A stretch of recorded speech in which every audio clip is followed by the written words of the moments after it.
Dafara e passé Dakar kasira dinamo Sungalo e kungolo ati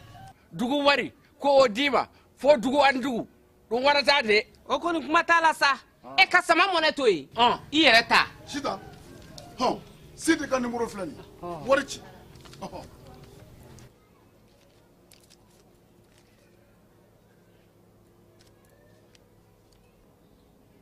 wari sera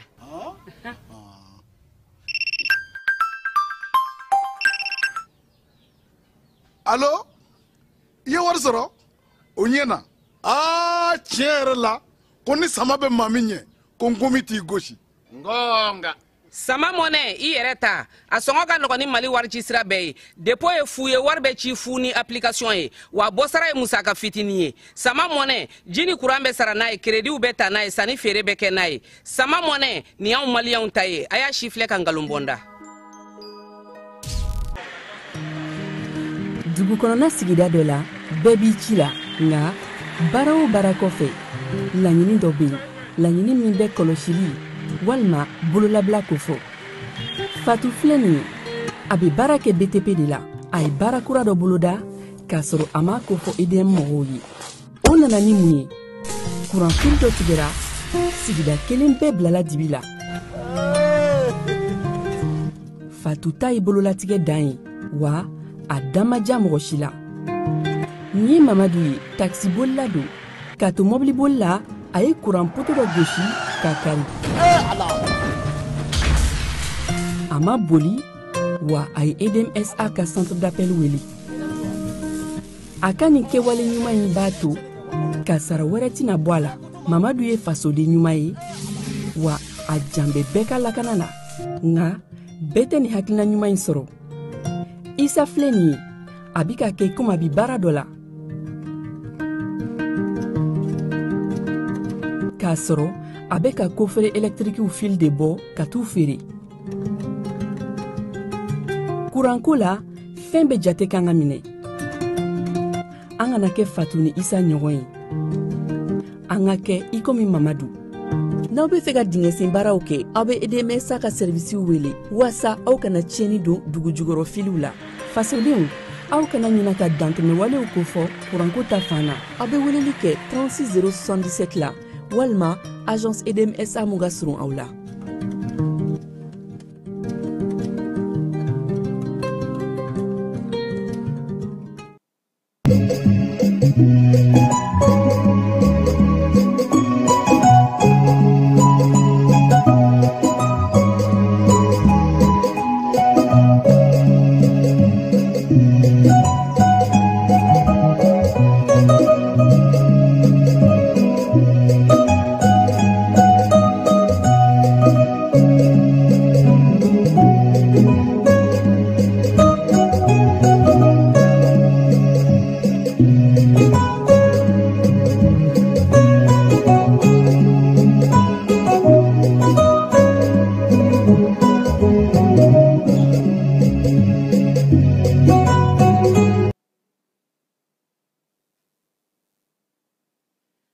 waati ma sɔgɔ aw mun sɔgɔlen don jani ka kunnafoni siraw bɛɛ lajɛlen na ka aw fo k'aw ko ɲuman dɔn k'a fɔ ko aw danga na aw ka bamanankan kibaruya kɔnɔna la ka kɛ ni juye kalo tile 8 san 2025 ladafɛ kibaru ni an don kan o kɔnɔna la an ka bi kunnafoni bakulubaw bɛna tali kɛ kiriko min bɛ sen na an ka kiriba cour d'assises kɔnɔna la n'o bɛ tali kɛ jamanakuntigi kɔrɔ Ibrahim Boubacar Keita ka kumaw la pankulu ani fo ka taa se wolomasiri tabaw ka minɛn dɔw o baaraw kan ka kuncɛ nka fɛn mun ye parquet olu kɛlen ka réquisitoire ka laɲiniw kɛ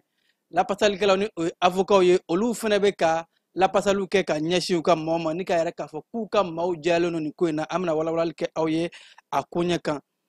ni waati in na an ka jamana kɔnɔna la maliden mun n'a bɛ CNT kɔnɔ ni a lasagolen don Côte d'Ivoire bara a yɛrɛ la k'a fɔ ko a y'a bolo maanabɔ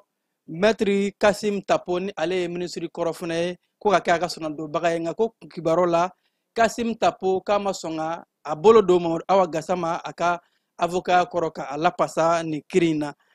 n'an bɔra kɔnɔna la an ka jamana forobacɛw olu baaraw ni o ye fonction publique ye baarakɛlaw ka ministre Dr Fasun a y'a yɛrɛ k'a fɔ ko fonction publique baaraw kɛra kɛcogo ɲuman na ko a baara bɛɛ lajɛlen la kɔlɔsila kosɛbɛ yaasa namara foyi o ma bɔ a kɔnɔna la olu ka jateminɛlibaw la ninnu de ye kunnafoni bakulubaw ye an bɛna kunnafoni wɛrɛ fara mun kan sɔni ka walawalali kɛ aw ye Mali ani diɲɛ kan an b'a fɔ k'aw kulo ni gɛlɛya ko ɲuman sɔni an bɛ segin ka na ka don kibaruyaw kɔnɔ.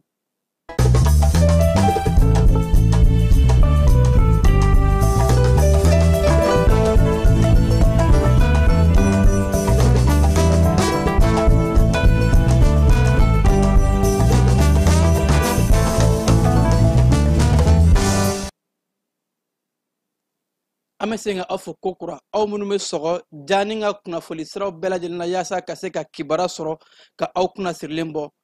an ka bi kibaruya an b'a daminɛ ni CNT maaw olu ye yamaruya mun ta k'a fɔ ko u ka indemnité u tun bɛ sɔrɔ mun sɔrɔ ka dɔ bɔ a la a yɛrɛ la k'a fɔ ko cour constitutionnel ni o ye kuruba ye ale de tun kan ka nin baara in fana ka a latigɛ olu ye u hakilina di a kan hakilina mun ni o b'a to nin ko in a bɛɛ lajɛlen ko bɛ dafa a sɛbɛnfuraw bɛɛ lajɛlen bɛ dafa kiiriko bunakun kan ani fo ka taa se a kan ka tɛmɛ sira minnu fɛ ko cour constitutionnel maaw olu ye u ka kumaw fɔ a kan ni ka a baaraw bila sen kan a yɛrɛ la k'a fɔ ko nin ko in ye jamana ɲɛmaaw olu ka hakilina ye ko an bɛ kuma min na bi ni gɛlɛya bɛ jamana kɔnɔ k'a ka kan jamana marabagaw hakaja minnu bɛ sanfɛ marasow kɔnɔna la marasow fo ka taa se wasabulonsow ma k'a ka kan bɛɛ lajɛlen ka se ka dɔ bɔ u ka musakaw la k'u jɛniyɔrɔ bin fili yaasa jamana bɛ dɛgɛ mun kɔnɔ musakakow la an ka se ka lafiya sɔrɔ bawo ko ni gɛlɛya nana bɛɛ lajɛlen de kan k'i ka kɛta kɛ yaasa jamana bɛ se ka fiɲɛ bɔda sɔrɔ cogo min na ka jamana ɲɛta siraw bɔ o de siratigɛ la ko CNT maaw u ye nin hakilina mun ta ni a hakilina in kɛra CNT maa bɛɛ lajɛlen bɛ dɔ bɔ i ka wari la musaka min n'a bɛ taa jɔ fo 80,000 hakɛ la ani fo ka taa se maa minnu bɛ bureau kɔnɔ olu bɛ 100,000 hakɛw k'u bɔ u ka musaka mun n'a bɛ wele ko indemnité nafa minnu ni u tun b'a sɔrɔ ni wasabulon in kɔnɔ furancɛla fanga kɔnɔ CNT a yɛrɛ la k'a fɔ a baaraw bilala sen kan cour constitutionnel olu ye u ka yamaruya di a kan k'u hakilina di a kan o b'a yɛrɛ k'a fɔ baara in a sɛbɛntiyara an bɛ don min na ko bi jamana nafolo CNT maaw olu bɛ ka wulikajɔ k'a kɔnɔna la bawo u jɛnna nafolo dɔ kɔ yaasa ka se ka waganɛ ka a bugun n'an bɔr'o la jamana kuntigi kɔrɔ ka pankolu sango kuma mun ni a kiiri bɛ sen na ni kiiri kɛrɛnkɛrɛnnen sigira a baaraw kama a yɛrɛ k'a fɔ ko nin ko in a bɛ kan ka baaraw kan ka kuncɛ jaabi laban kan ka di maaw ma pankolu ko in a koɲɛw la nka ka kɛ ni parquet olu mun bɛ kiirisow kɔnɔna la ni olu tun ye laɲini kɛ n'u b'a wele ko réquisitoire ka laɲini kɛ k'a fɔ ko jalaki bɛna maa minnu kan k'u ka to lasagolen baw k'u nɔ b'a la o réquisitoire kɔfɛ ni u dɔw tun bɛ ka yɛrɛ k'a fɔ yɛrɛ ko ka san 12 ɲɔngo ani ka u kan ka nafolo mun bɔ ka miliyɔn caman hakaja miliyari 12 ɲɔngo ko u k'o bɔ maa mun welelen don kosɛbɛ ni o ye maa welelenw ni bɛɛ bɛ se k'a fɔ mun yɛrɛ yelen don kosɛbɛ ko in na ni o ye sɔrɔ minisiri muso kɔrɔ ye ni o bɛ tali kɛ madame Buware Fili Sisoko ma a yɛrɛ la k'a fɔ fo ale n'a jɔɲɔgɔnw ni waati in na parquet ale ka laɲini kɔfɛ k'a fɔ ko bere giriman ka da maa ninnu ka baw k'u nɔ bɛ pankolu ko kuma in a nafolo dunni na o de kɔfɛ u ka sɔrɔnalidɔbagaw ni o ye avocats ye olu de ye laseli kɛ ka kɛ ni nin waati in ye réquisitoire kɔfɛ sɔrɔnalidɔbagaw y'a yɛrɛ k'a fɔ ko olu ka maaw jabajɛlen don ko olu b'a yira u ka maaw ka bila bawo ko sɛbɛnfura minnu fɔra ani kuma minnu fɔra k'a bɛɛ lajɛlen kɔnɔ ko bisigiw de tara ka da olu ka maaw kan sɔrɔnalidɔbaga minnu ni olu farala ɲɔgɔn kan ni olu bɛ ka minisiri muso kɔrɔ ka a lapasa ani fo ka taa se maa minnu ni olu nɔ bɛ nin sɛbɛnfura ko in na nin nafolo ko kuma in na u ka sɔrɔnalobagaw ka jɛkulu olu farala ɲɔgɔn kan ni ka yɛrɛ k'a fɔ ko olu ka laɲini ye mun ye u ka kiliyanw u bɛ ka maa minnu lapasa ko jalaki mun bina u kan k'u nɔ t'a la ko olu b'a laɲini de madame Buhari Fili Sissoco ani fo ka taa se Mahamadu Kamara ani général Mustapha Drabo fo ka taa se colonel major Nuhun Dabitaw u ka sɔrɔnalobagaw y'a yɛrɛ k'a fɔ dakuruɲɛ kelen ko k'olu ka maaw labila bawo ko olu ka maaw nɔ foyi tɛ nin sɛbɛnfura ko in na parquet ka réquisitoire kɔfɛ ale ka laɲini kɔfɛ sɔrɔnalobagaw olu ka kumaw de kɛra nin ye ni ka yɛrɛ k'a fɔ ko kuma minnu bɛ fɔ nin na ko olu bolo dalu jɔnjɔn t'a la dalu min b'a to olu ka maaw bɛ se k'a lasago k'u b'a laɲini de dɔrɔn kiiritigɛlamɔgɔw k'u ka maaw k'u labila bawo k'u nɔ ma ye nin ko in na ka kɛ ni bidɔn ye fɛnɛ kibaruya labanw kɔnɔna la le sɔfu ale ka kunnafoni kɔnɔna la a y'a yɛrɛ k'a fɔ ko nin waati in na ko général Mustapha Drabo ko ale nɔ ma ye nin ko in na sɔfu ka kunnafoni mun ni a y'a kɛ ka kɛ bi don ye bawo a yɛrɛ k'a fɔ ko sɛgɛsɛgɛliw kɔnɔna la maa minnu bɛ yen nɔ ni olu bɛ kiiriko la ko o dɔ kɛn bɛ ka yɛrɛ k'a fɔ an bɛ don min na ko bi ka kɛ ni bi don ye ko Mustapha Drabo ko ale nɔ tɛ nin ko in na ko laɲini mun ni a bɛ ka kɛ kiiritigilamɔgɔ dɔw fɛ k'a fɔ ko ni maa kofɔlen ni o ye général ye ko a ka bila ka kɛ ni nin waati in ye kiiri jaabiw maliyɛn bɛɛ lajɛlen bɛ ka o de kɔnɔ laɲiniw kɛra kiiribon maaw fɛ ani sɔrɔnalobagaw fana y'a laɲini k'a fɔ olu ka maaw nɔ t'a la a tora de kiiritigilamɔgɔw olu ka se ka jaabi labanw bɔ malidenw sigilen bɛ ka mun kɔnɔ nin ko in na ka se ka jɛyali kɛ bɛɛ lajɛlen ka se k'a dɔn ko in bɛ yɔrɔ jumɛn na jɔn ni jɔn nɔ b'a la jɔn ni jɔn nɔ t'a la kiiritigilamɔgɔw de bɛna se ka o jaabi labanw bɔ don nataw la ka malidenw bɛɛ lajɛlen bugunatigɛ nin ko in na kɛba n'an bɔra o kɔnɔna la Mahamadu Awa Gassama ni ale y'an ka CNT maa ye ni a lasagon bɛ Côte d'Ivoire bara nin kuma in na ka sabu kɛ ko a ye dankari kɛ Côte d'Ivoire jamanakuntigi la ani ko a ye maaw wele ka jamanakuntigi ka haramuya ko incitation à la haine ko fo ka taa se jamana cakɛda ko a ye dankari k'o la nin waati in na yɛrɛ la k'a fɔ kibaruya dɔw fɛ ko Mahamadu Awa Gassama ko a tun ye wele bila an ka jamana kiriko minisiri kɔrɔ ma ni o bɛ tali kɛ Kasim Tapo la ko k'a na fɔ k'a ka taa kɛ a ka sɔrɔnalidonbaga ye nin ko in na nka yɛrɛ la k'a fɔ kibaruya kɔnɔ ko Kasim Tapo a ma sɔn ka i kun don sɔrɔnalidonbagaw kɔrɔ minnu bɛ Mahamadu Awa Gassama ka taa a labasa nin ko in na maa caman bɛ ka yɛrɛ k'a fɔ ko kabi waati jan ni maa kofɔlen ko ani Mahamadu Awa Gassama ko u ka ko kungelinaw tɛ ka taa fankelen fɛ politiki ko bunakun kan ko n'o bɛ sɔn ka kɛ nanga nin waati in na ko Kasim Tapo kɔni a y'a yɛrɛ k'a fɔ ko ale tɛ i kun don nin ko in kɔrɔ kibaruya dɔw senfɛ kibaruya mun na a tɛmɛna bɔlɔlɔsiraw fɛ ka kɛ ni nin waati kelen na bɛɛ lajɛlen k'a fɔ minisiri kɔrɔ ni o bɛ tali kɛ Kasim Tapo la k'a yɛrɛ k'a fɔ siga foyi t'a la ale tɛna i kun don nin ko in kɔrɔ wa ale tɛna kɛ Mahamadu Awa Gassama ale ka sɔrɔnalidonbaga ye kiba n'an bɔra o kɔnɔna la an bɛ taa fonction publique o kɛnɛ kan a yɛrɛ la k'a fɔ ko mɔgɔ 746 olu de kɛra seba sɔrɔliw ye olu de gagné fonction publique concours direct mu ni a kɛra an ka jamana baarakɛlaw ka minisiri ni o ye Dr Fasun Kulubali ale bɔra ka latigɛli dɔw kɛ ni ka yɛrɛ k'a fɔ ko san 2024 ni o baaraw de kun cɛra nin waati in na maa minnu n'u donna kɔnɔ n'o bɛ tali kɛ mɔgɔ 746 in na ko a baaraw bɛɛ lajɛlen kɛra jɛlenya kɔnɔna la ko sɛbɛnfura kolon mun fo diplôme mun ni olu ye o tɛgɛ d'a kan k'o t'i jɔ fo diplôme 11 na nka ko tolérance foyi ma kɛ o ma foyi de bila ka tɛmɛ sɛbɛnfura fɛn fɛn de bɛ yen nɔ n'a tɛ sariya kɔnɔ ko olu y'a bɛɛ lajɛlen bɔ a la minisiri ka kɔrɔfɔw la a y'a laɲini k'a fɔ ko diɲɛmaa ka se k'a dɔn ko jɛya mun kɛra nin ko in na bawo ko an ka jamana ka foroba baaraw tali ko ɲɛ ko maaw ka danaya d'a kan bawo ko yuruguyurugu ni namara min tun bɛ k'a la gale ko bɛɛ k'a dɔn k'a fɔ nin waati in na o kɔni o kuma ka bɔ a la pewu sɛgɛsɛgɛliw de bɛ ka kɛ ko ɲuman maa minnu n'a ka kan olu de bɛ don a kɔnɔ k'a fɔ k'e bɛna t'i ka sɛbɛnfura k'a yɛlɛma de wa k'a falsifiye ka fɛn dɔ k'a kan mun t'a kan ka i si yɛlɛma walima ka sɛbɛnfura kolon ta ka don a kɔnɔ k'o baaraw banna pewu ko maaw k'a dɔn k'a fɔ kɔnkuru fɛn fɛn bɛ kɛ yaasa ka don foroba cɛw la k'a bɛɛ lajɛlen bɛ kɛ jɛlenya kɔnɔna la a yɛrɛ k'a fɔ ko mɔgɔ 58 ani 75 olu de kun kɛn bɛ ka u kanabɔ fonction publique a concours in kɔnɔna la o de la mɔgɔ 776 olu sera ka sebaya sɔrɔ a yɛrɛ la k'a fɔ ko don nataw la ani san nataw la wulikajɔ minnu ni o bɛna kɛ yaasa fonction publique ka se ka jɛya ko maaw ka dɔn k'a fɔ a baara bɛɛ lajɛlen bɛ kɛ jɛlenya ni jɔlenya kɔnɔna la wa namara ni yuruguyurugu ni maa fɛn minɛna o la o tɛna to yen nɔ fo ka ɲangi minisiri ka kɔrɔfɔ o la a yɛrɛ k'a fɔ ko mali kɔnkuru bɛɛ lajɛlen ka fara fonction publique kan ko sifinnakaw bɛɛ lajɛlen k'i labɛn bɛɛ ka dɔn k'a fɔ favoritisme ka maa dɔ bila maa ɲɛ ko t'a la tuguni k'a ko bɛɛ bɛ ka kɛ jɛlenya kɔnɔ ko b'a yɛrɛ k'a fɔ maaw ka danaya ta k'a da an ka kɔnkuru kan k'a baara bɛɛ lajɛlen bɛ kɛ ni sariyaw kɔnɔna ye keba kalanko bunakun kan a yɛrɛ la k'a fɔ a bɛ waati jan bɔ san caman kabi san 1972 1972 fo ka se bi ma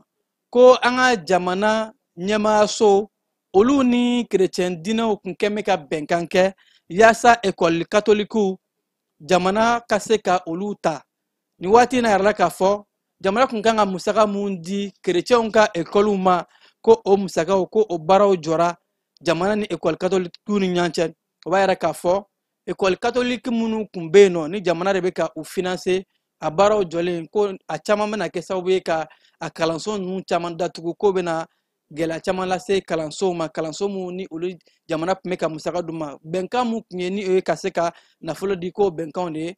lajɔra an bɛ waati min na ko bi keba n'an bɔr'o la an bɛ taa sigida lakana minisiri muso ni o ye mariam tangara ye ale bɔra ka laseli dɔw kɛ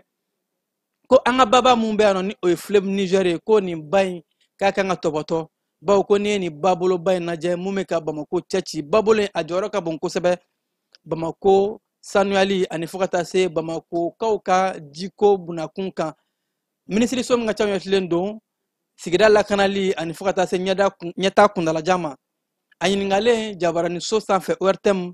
malikura taasira tako sabanan a y'a yɛrɛ k'a fɔ ko olu ye wulikajɔbaw kɛ wa ko wulikajɔ in kɔnɔ minisiriso dɔrɔn tɛ dɛ ko maliden bɛɛ lajɛlen de kan ka i bolo don nin baba in kɔrɔ bawo ko nin ba in a nafa ka bon kosɛbɛ a ɲɛci min b'an ka jamana kan kɛrɛnkɛrɛnnenya la bamako faba k'a ka bon kosɛbɛ ko nka k'u ɲɛ b'a la k'a fɔ ba in bɛ ka gɛlɛya caman sɔrɔ jinɔgɔ bɛ ka bɔ a kɔnɔ ba in bɛ ka tiɲɛ ka taa fɛ diɲɛ don o don ko minisiriso dɔrɔn tɛ ko fɔ bɛɛ lajɛlen de k'i fanga fara ɲɔgɔn kan bɛɛ ka se ka kɛ ba in lakanaba ye o de la minisiriso ye jɛkulu sigi sen kan n'u b'a wele ko agence du bassin du fleuve niger olu jɛkulu in bɛ ka ba in ka a lakɔlɔsi ani ka gɛrɛntɛ minnu bɛ ta ka da ba kan maaw bɛ taa ba cɛni wale min kɛ k'o baaraw ka se ka dankari kɛ olu bɛɛ lajɛlen na minisirimuso in k'a bɛ wele bila bɛɛ ma bɛɛ ka se k'i fanga fara ɲɔgɔn kan yaasa bamakokaw ka se ka ji sanuman sɔrɔ ka min ji kana tiɲɛ ani babolo in a ka se ka kɛ sababu ye ka an ka cikɛyɔrɔw an ka nankɔw cikɛfɛnw bɛɛ lajɛlen ka se ka olu yakuba ni nin ji belebeleba in a ka baaraw ye keba assurance minnu bɛ yen nɔ ni olu bɛ mɔbiliko bunakun kan yɛrɛ la k'a fɔ ko dɔ farala mɔbili assurance olu wari kan nka ɲɛfɔli kɛra assurance baara tigilamɔgɔw olu bolo ko in kɛra ka kɛ ni jalajɛba mun ni a kɛra farafinna jɛkulu minnu bɛ assurance ko bunakun kan bilankɔrɔw mun bɛ don bolimafɛnw na ka kɛ ni juillet kalo tile fɔlɔ ye k'u y'a yɛrɛ k'a fɔ ko fɛlɛ kura de taara u fɛ fɛlɛ kura mun ni a b'a to bolimafɛnw ka lakanali bɛ se ka kologiriya bilankɔrɔ mun ni bolimafɛntigi bɛ a di agence tigiw ma jango ni u ye gɛrɛntɛ sɔrɔ don min na accident na a ɲɔngo o bilankɔrɔw ka se ka kɛ ka u ka bolimafɛn ka a dilanni baaraw kɛ ko musaka mun farala kan o musaka bɛ kɛ sababu ye ka se ka assurance u bɛ wulikajɔ mun kɛ u bɛ baara mun kɛ bolimafɛnw na ka se ka dɔ fara u ka halisa ani k'a to ni bolimafɛn tiɲɛna waati surumani kɔnɔna la maaw ka se k'u ka bolimafɛnw dilannen bawo ko maaw tun ye gɛlɛya ninnu fɔ ka kulekanw bɔ bolimafɛnw tiɲɛni ko agence tigiw bɛ munumunu mun da maaw kan u bɛ taa ni ka segin caman kɛ ka sɔrɔ u ka bolimafɛnw ma se ka dilan ko yaasa ka se ka dan siri o de la ko u ye nin sariya kura in ta ka hakilina kura in ta musakanin dɔ farala assurance wariw kan ko bɛ a to jigisi ka di bolimafɛnbolilaw bɛɛ lajɛlen ma k'a fɔ ko assurance bɛ ka kologiriya a bɛ ka teliya yaasa maaw ka se ka u mago b'a la waati mun na u ka bolimafɛnw ka dilan n'u ye gɛlɛyaw sɔrɔ ka se ka o kɛ a kuma la keba n'an bɔr'o la an bɛ taa an ka jamana sifinnakaw ni farikolo ɲɛnajɛ minisiriso ale ka baaraw bunakun kan ka kɛ ni kalo ye kalo daminɛw la ministre so mbe kuna foli kana sigi ka kuna foli lawwele kata kuma kalo temene u ye bara mun kɛ ani bara mun bolalen u bolo sifinakaw ani farikolo ɲɛnajɛ buna kunkan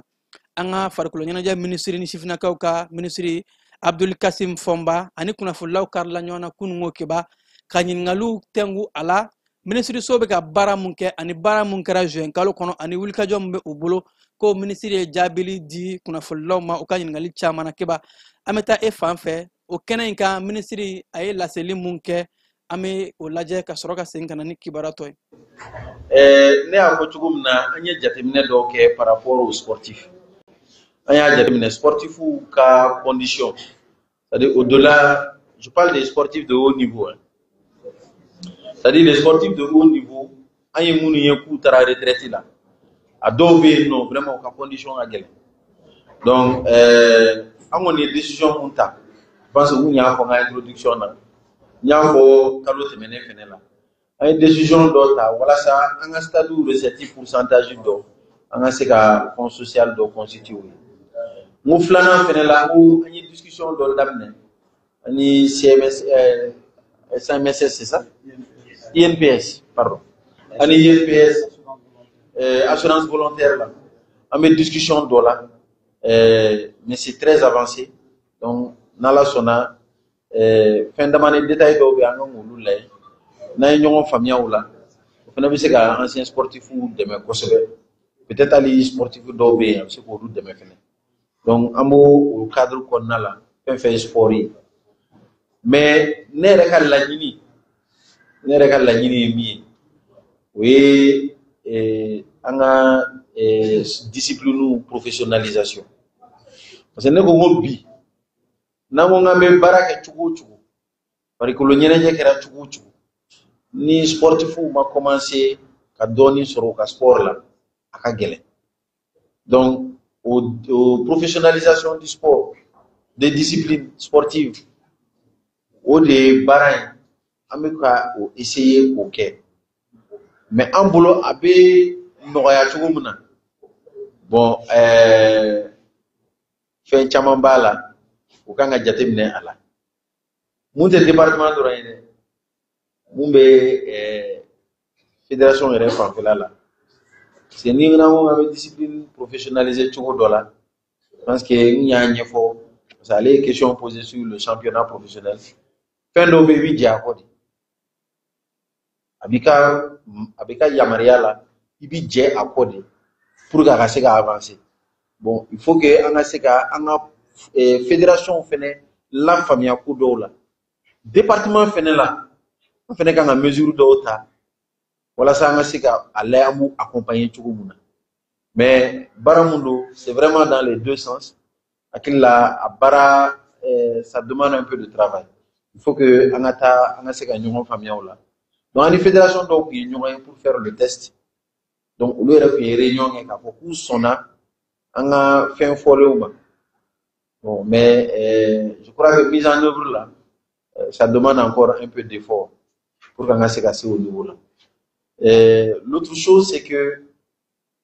c'est vrai que jamana kon kan a fait que jamana de wajibi mais ko do be no c'est-à-dire al ni fait ma ke folo na man jo o joro la amo de ko genou yi ko kera chugo chugo gilera chugo chugo jamana kan a genou deme ça c'est une obligation mais wati do de be amo wati de la bi genou kan a u joro fa yoro do la pour que jamana ka se ka tanye bon tant que au familiali ama o yoro famia ka asigi senga aka gelen ko geleya do be ana se ko lu glan pour que se ka avancer ka tanye donc mais département waro be munu be ani munu be barala ko sebe comme département d'emploi département élevage côté là département agriculture côté là parce que olu fene be ka baraka ka lay jeune bi se ka impliquer chugo muna wala sa ka barako sera fait olu re ka se ka do soro ala akilla programme laban kera assainissement ere côté là ni agriculture côté là u bɛ ka baara kɛ k'a lajɛ jeunes bɛ se ka sen don kow la cogo min na walasa baaraw ka se ka taa ɲɛ u ka se ka olu yɛrɛ ka se ka dɔ sɔrɔ ka dɔ kɛ walasa jamana dɛmɛni bɛ na nɔgɔya u bolo mais n y'a fɔ cogo min na je reviens là-dessus olu baara kan ka kɛ mais bi bi in na jeune ka priorité fɔlɔ k'a lajɛ fɔlɔ ale yɛrɛ bɛ se ka jamana dɛmɛ cogo min na parce que gɛlɛya dɔw bɛ yen nɔ hali ni jamana ko k'a bɛ fɛ k'a dɛmɛ lase gɛlɛya dɔw kosɔn a tɛna se k'a lase parce que priorité wɛrɛw bɛ yen donc tant que an ma bɔ olu prioritéw kɔnɔna la tuma dɔ la a ka gɛlɛn k'a fɔ ko laɲini dɔw bɛ yen an ka se k'olu kɛ à 100% a bɛ ka kɛ dɔɔni dɔɔni dɛ mais pour que jamana ka se k'o kɛ à 100% il faut que gɛlɛya dɔw bɛ yen an ka se ka bɔ olu kɔnɔna la donc jamana bɛɛ tɛmɛna nin sira fɛ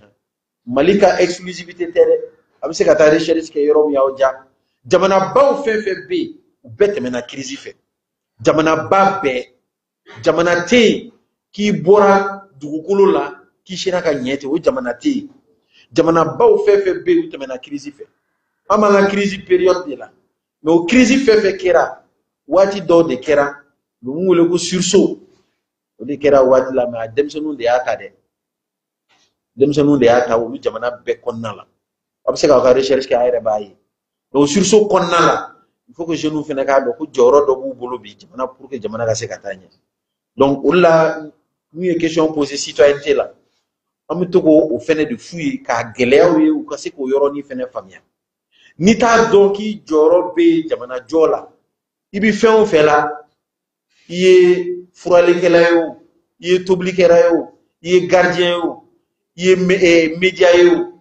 presse o ministre o bɛɛ n'a jɔyɔrɔ de don bɛɛ kan k'a jɔyɔrɔ fa donc o jɔyɔrɔ kɔnɔna la jeunes fɛnɛ kan k'u jɔyɔrɔ fa an bɛɛ lajɛlen kan k'an jɔyɔrɔ fa o la mais o jɔyɔrɔ fa o ye toujours jamana lakanani ye jamana ka taa ɲɛ an b'o période de kɔnɔna la sisan ni ko améliorer la forcément mɔgɔw ka condition fɛnɛ bɛ améliorer ka taa fɛ donc an kɔni b'o message de fɔ o n'o hakilina lase mɔgɔw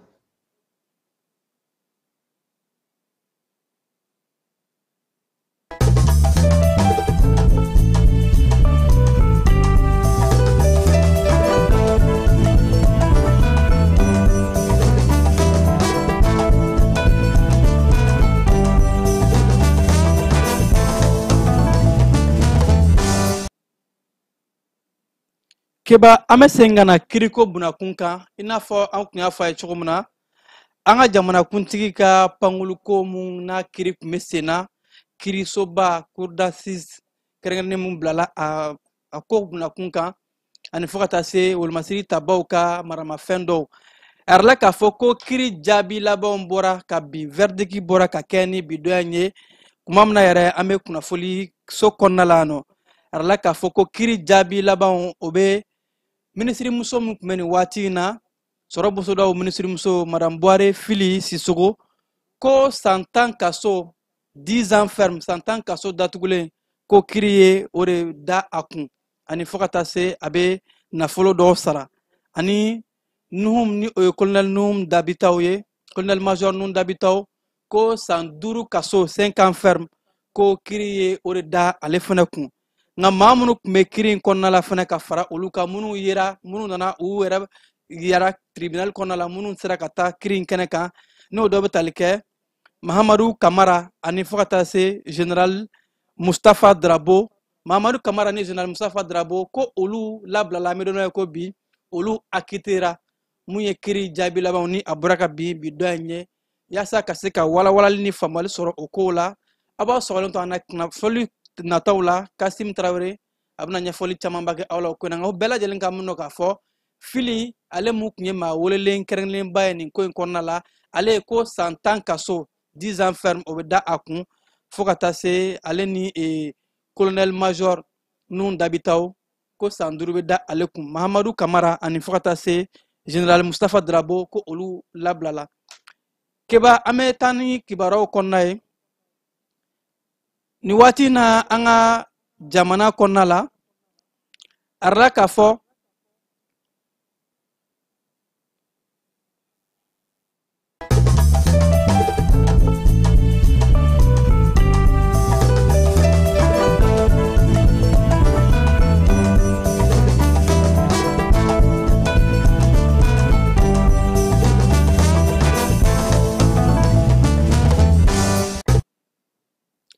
keba kunafoli mrewe ni obe talike kiriko bunakun kan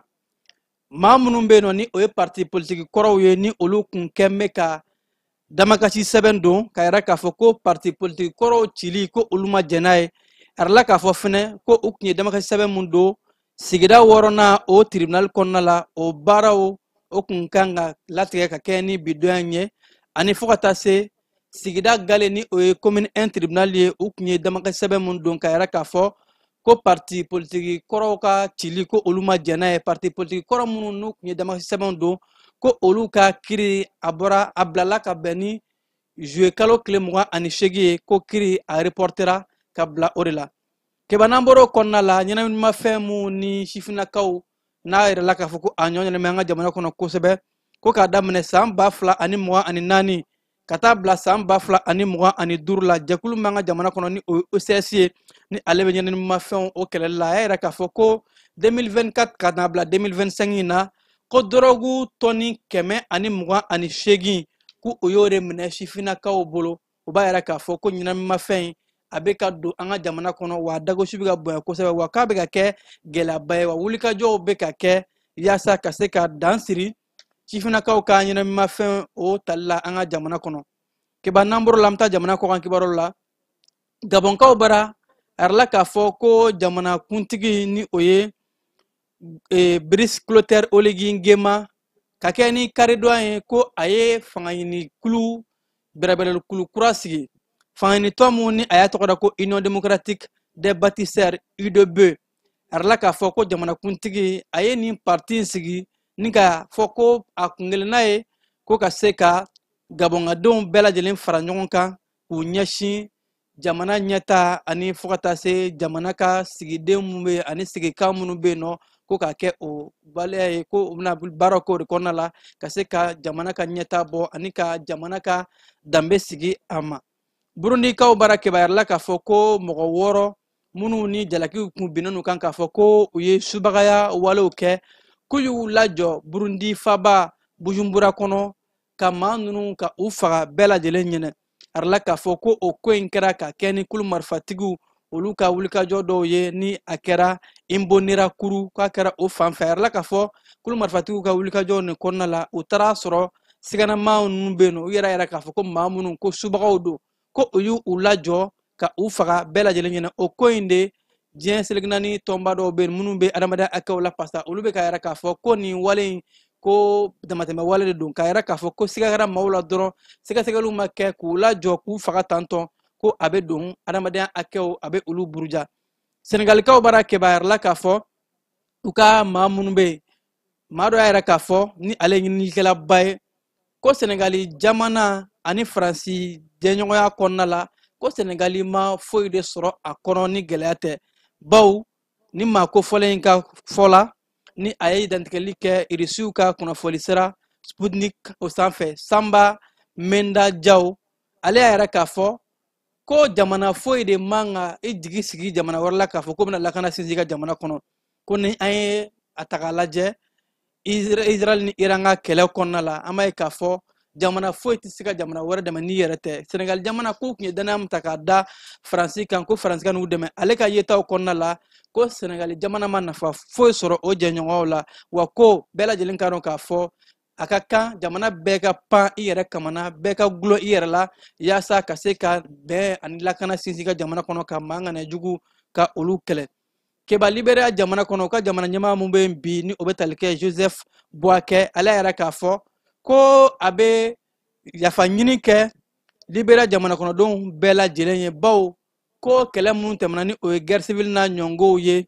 jamana in kɔnɔna la jamana min n'a bɛ farafinna tilebiyanfanw fɛ yan nɔ ko kabi san 1989 ka taa bila san 2003 la 2003 ko maa minnu ni bɔnna nin ko in na maa nana sumalen ni o ye civil ye ani u jɛɲɔgɔnw ko a dagosi bɔnna kosɛbɛ ko o de la jamana ɲɛmaa bɛ bɔ jamana ɲɛmaayaso tɔgɔ la ka yafa deli kɛ ka sigi jamanaden bɛɛ lajɛlen ma maaburuja wale o kɔnɔna la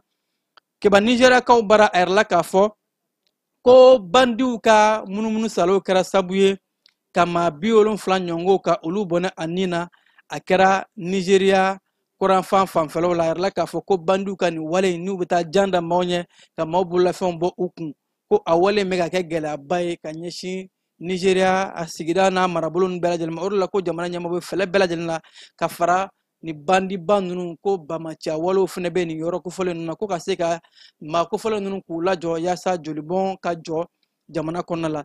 Libikaw bara keba ja dɔ de bɔra bɔlɔlɔsira sanfɛ ja mun ni a ye maaw bɛɛ lajɛlen dusuma tɔɔrɔ. Libika den dɔ ko a bɛ ka wara ka o de bila a ka baarakɛla la a yɛrɛ la k'a fɔ maa ye nafolotigi ye ko o bɛ deli kɛ a ɲɔgɔn n'a walew kɛ ka waraw mun bɛ u b'a mara so kɔnɔ k'a bila u ka baarakɛlaw la k'i b'a sɔrɔ a caman ye baarakɛla farafinw de ye wolofinmaw k'u bɛ nin wara ninnu de ani u ka bagan minnu n'u b'a lamara so kɔnɔ n'u bɛ se ka kɛ baganjuguw ye k'a bɔ k'a bila wolofinma tigilamɔgɔw la ni k'u sigi ka yɛlɛ ko ka ko kɛ ko n'a fɔ kulonkɛ na ɲɔngo o ko de ye maaw kamana gan ni a ye maa caman dusuma kasi maaw bɛ ka yɛrɛ k'a fɔ ko nin ye siya woloma baaraw de ye arabuw u bɛ mun ta ko nin ta a sɛngale ka ɲɛsin wolofinmaw ma mun ni u y'a ta baaradenya la u ka so walima u ka foro kɔnɔnaw la kɛba faransikaw bara a yɛrɛ la k'a fɔ ko tasuma wale dɔ ni o kɛra Saint Julien kɔnɔna la ko o tasuma wale in k'a kɛra sabu ye ka gɛlɛya caman ba de lase ka kɛ ni juillet kalo tile 7 ɲɛ tasuma ka cɛnda bonya kosɛbɛ a yɛrɛ la k'a fɔ ko tasuma in ko a sera fo kilomɛtiri hectare 1450 hakɛ ma maaw bɛ ka siran wa bila mun ni o ye cɛnda hakɛ mun tasuma in y'a bɔ ko a bɛ sɔn ka juguya kosɛbɛ o de la ko ɲininiw bɛ ka kɛ yaasa ka se ka maaw olu lakisi kɛba irisikaw bara ko dɔ de kɛra mun ye maaw karamana gan a yɛrɛ la k'a fɔ u ka minisiri mun tun bɛ yen nɔ ni ale tun bɛ bolimafɛn ko transport ko bunakun kan ni o ye Roman Starovoit ye ko ale bilalen ka bɔ baara la a yɛrɛ kɛlen ka baara bila kɛ ka kɛ ni tɛnɛndon ye a yɛrɛ la k'a fɔ ko nin maa kofɔlen in ni jamana ɲɛmaa de y'a labila ka bɔ baara la ka bɔ minisiriya la o kɔfɛ sɔɔni waati damadɔni maaw taara ni maa kofɔlen in ka taa a fure sɔrɔ bawo ko a bilalen ka bɔ baara la dɔw yɛrɛ k'a fɔ o de ma ku a ma wa kun jumɛn de la a y'a yɛrɛ nin bɔ o ko kɔni maaw ma se ka o de dɔn sɛgɛsɛgɛli bɛ ka kɛ yaasa ka se ka a faga kun in a y'a yɛrɛ faga kun min na ka se ka o bugunnatigɛ Amérique jamana kɔnɔ keba Texas a yɛrɛ la k'a fɔ sanga lawtanali mun nana ni a kun kɛra sababu ye ka yɛrɛ la k'a fɔ don tɛmɛna ko mɔgɔ 70 kun nin tora a yɛrɛ la k'a fɔ dɔ bɛ ka fara mɔgɔ sata hakɛ kan bawo ka kɛ ni kunungo ye kibara yɛrɛ k'a fɔ ko mɔgɔ 80 hakɛ olu de nin tora san ka cɛndaw ta in o bolokɔrɔ Texas kɔnɔna la wa a yɛrɛ la k'a fɔ ko halisa ko dɔ bɛ se ka fara mɔgɔ sata hakɛ kan bawo ko sifinaka fitinimani dɔw bɛ yen nɔ musomanin dɔw bɛ yen olu kɔni tunnen don sɛgɛsɛgɛliw bɛ ka kɛ ɲinini fanbaw bɛɛ lajɛlen bɛ ka se ka kɛ yaasa musolaka ninnu bɛ yɔrɔ min na ka se k'u dɔn maaw bɛ ka siran halisa mɔgɔ 80 mun nin tora dɔ kana fara mɔgɔ nin bɔta hakɛ kan keba an bɛ bi kunnafoli kun cɛ ni farikolo ɲɛnajɛ ye a yɛrɛ la k'a fɔ ko Lionel Messi ni ale ye sɛnɛndolancilaba ye diɲɛ kurukara kɔnɔna la maa in a ye sɛnɛndolanci kɛ bɛɛ lajɛlen y'a ye k'a fɔ a ye tɔgɔ min sɔrɔ a ye ballon d'or min sɔrɔ a yɛrɛ la k'a fɔ ko arabu jamanaw u bɛ ka juru tigɛ Lionel Messi nɔfɛ ko f'a ka taa arabu jamanaw olu ka sɛnɛndolanci kulu an'u ka ligi a kɛnɛ kan nka fɛn min ye Lionel Messi ye nin waati in na ko Inter Miami ni o ye a bɛ Amérique sɛnɛndolanci kulu mun kɔnɔ olu kɛn bɛ ka o nin d'a kan k'a fɔ ko a tɛ taa maa dɔw bɛ ka u yɛrɛ ɲininka ko ka kɛ ni décembre kalo de ye